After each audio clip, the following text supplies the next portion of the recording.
El demonio favorito del diablo sin lugar a dudas fue un personaje histórico y legendario en el wrestling profesional por 3 décadas distintas. No obstante, semejante éxito tuvo una constante de prueba y error en diferentes empresas y lugares del globo, siendo realmente todo un trotamundos del mundo del wrestling hasta finalmente alcanzar la meta final que le catapultó hasta el Salón de la Fama. Sin embargo, el día de hoy repasaremos los gimmicks y personajes que tuvo que sufrir el joven Jacobs antes de Kane. Sin más que añadir, el día de hoy en Sweet Wrestling te presento las 1000 caras de Glenn Jacobs. Comencemos. King Angus.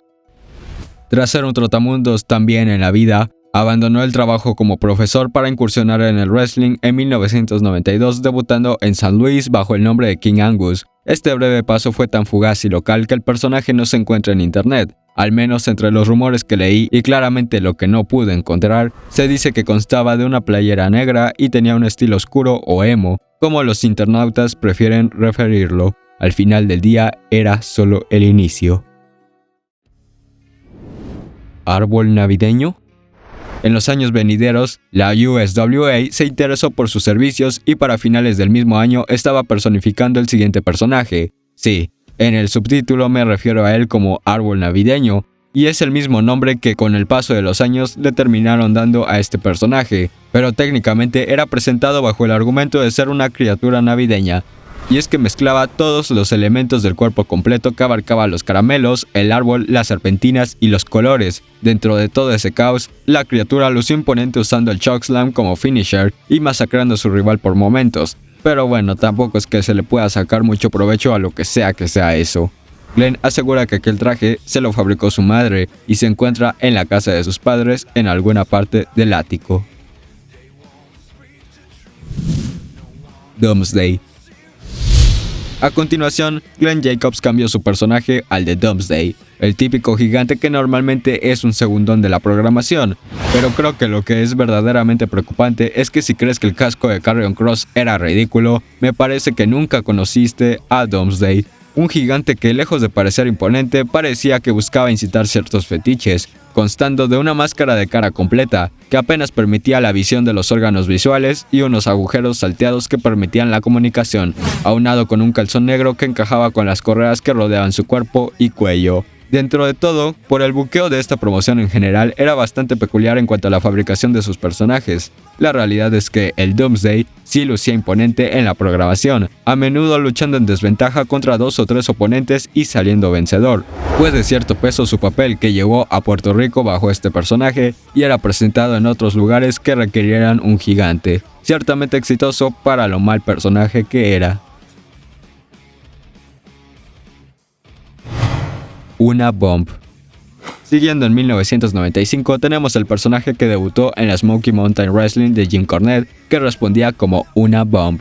Un gigante que en sí lucía genérico, pero es que le faltaba All Snow. Juntos demostraron tener mucho sinergismo como equipo y funcionaron tan bien que llegaron a ser campeones en parejas de la promoción, lo cual llevó a Una Bomb a Japón a cumplir algunas apariciones. Igual genéricas, pero realmente aquí fue donde verdaderamente el hombre de los 1000 gimmicks llamó la atención de las grandes ligas y fue pedido por la empresa de McMahon.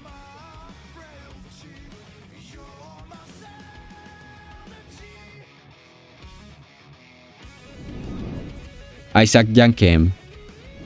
En 1995, Jacobs arribó a la WWF tras demostrar que podía ser funcional con el personaje perfecto. No obstante, llegó en el peor año posible para ello, ya que tras la era dorada parecía que McMahon se propuso hacer todas las profesiones gimmicks en su programación, y dentro de este proyecto el futuro Kane salió embarrado, recibiendo el personaje del malvado dentista personal de Jerry Lawler, con quien ya había trabajado en la USWA, por lo que podía funcionar. A quien engañó literalmente era un dentista, eso sí, de aspecto maquiavélico en un programa de wrestling.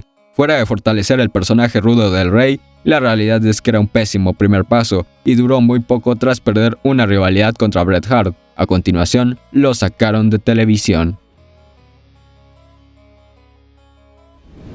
Fake Diesel.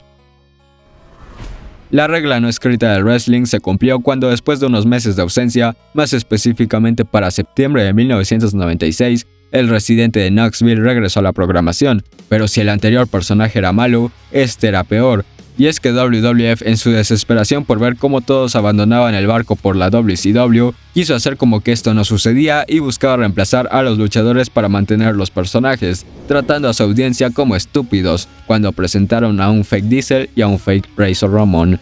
El primero siendo representado por nuestro protagonista. Si todos sus personajes anteriores estaban condenados, la realidad es que este era la epítome de la vergüenza, ya que ni siquiera representaba a una personalidad misma, sino un reemplazo chafa que obviamente el público rechazó de inmediato, y con esa misma velocidad volvió a ser sacado de pantalla bajo cuestionamientos propios sobre qué estaba haciendo con su vida, si de verdad tenía una oportunidad en el wrestling, y lo que vendría sería su último intento en este negocio. Kane. El 5 de octubre se suscitó uno de los mejores debuts de la historia del wrestling, cuando se materializaron las amenazas de Paul Bearer asegurando al Undertaker que su hermano había sobrevivido al incendio que el enterrador provocó en su casa, y su pasado lo alcanzó en su lucha Hell in a Cell, rompiendo la puerta de la estructura y llegando para costarle el combate al Fenómeno.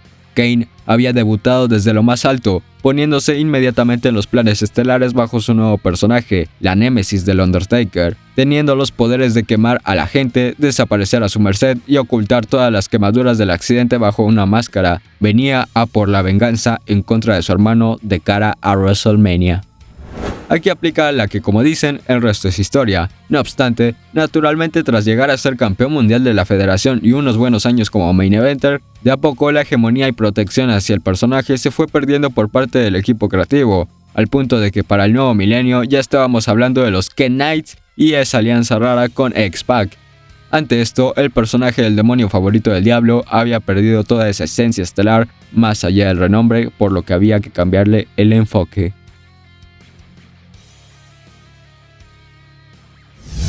Kane desenmascarado. Si bien se desenmascaró en 2003, hasta 2004 se reveló el verdadero nuevo enfoque de Kane, el cual revelaba a una personalidad más humanizada, pero no por ello menos atemorizante a su manera, ya que seguía siendo un psicópata, pero solo que esto no duraría tanto como la primera versión enmascarada, y al poco tiempo evolucionó a ser el acosador de Lita. Sí, la esencia estaba muy humanizada. Después de años de tener presencia baja en la cartelera por su rumoreado retiro, hasta 2010 se comenzó a revitalizar al Kane, regresando a un enfoque que tenía el personaje en el inicio, y se consagró en 2012 con el regreso del Kane enmascarado que buscaba que John Cena abrazara el odio. Kane corporativo.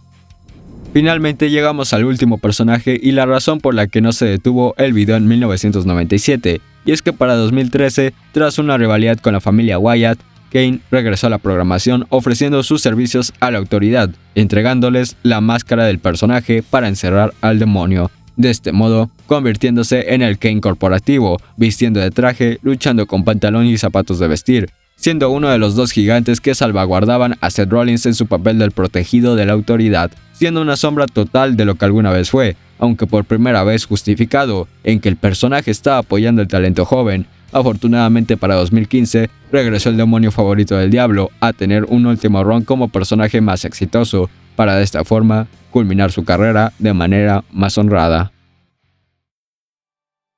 Considero que para este punto creen que Kane fue uno de los personajes más maltratados de la historia, y podrían tener razón. No obstante, si vemos la fotografía completa, el tipo estaba debutando en 1991, y para el 95, es decir, alrededor de 5 años después, ya estaba en la WWE, y él mismo reconoce que para cuando le dieron el personaje de Fake Diesel, no estaba para nada preparado. Sin embargo, el español ha reconocido que aprendió muchísimo de todas estas versiones, que nos recuerda que así es la vida, de prueba y error, que realmente no es un dicho eso de que hay que saber equivocarnos. Cuando creas estar mal, recuerda cuántos intentos y caídas tuvo Glenn Jacobs para finalmente convertirse en el demonio favorito del diablo, Kane. Gracias por ver el video, espero te haya gustado. De ser así, regálame un like y suscríbete, no temas, es algo totalmente gratis y así me ayudas a seguir creciendo a la vez que no te pierdes ningún video. Sígueme en Next para una conversación más personal, todos los links de tu interés estarán en la descripción. Cuéntame en los comentarios cuál fue tu personaje favorito de Kane, para ti cuál fue el peor, vaya que hay competencia, lo que quieras te estaré leyendo. Ahora sí, sin más que añadir, Gracias por ver.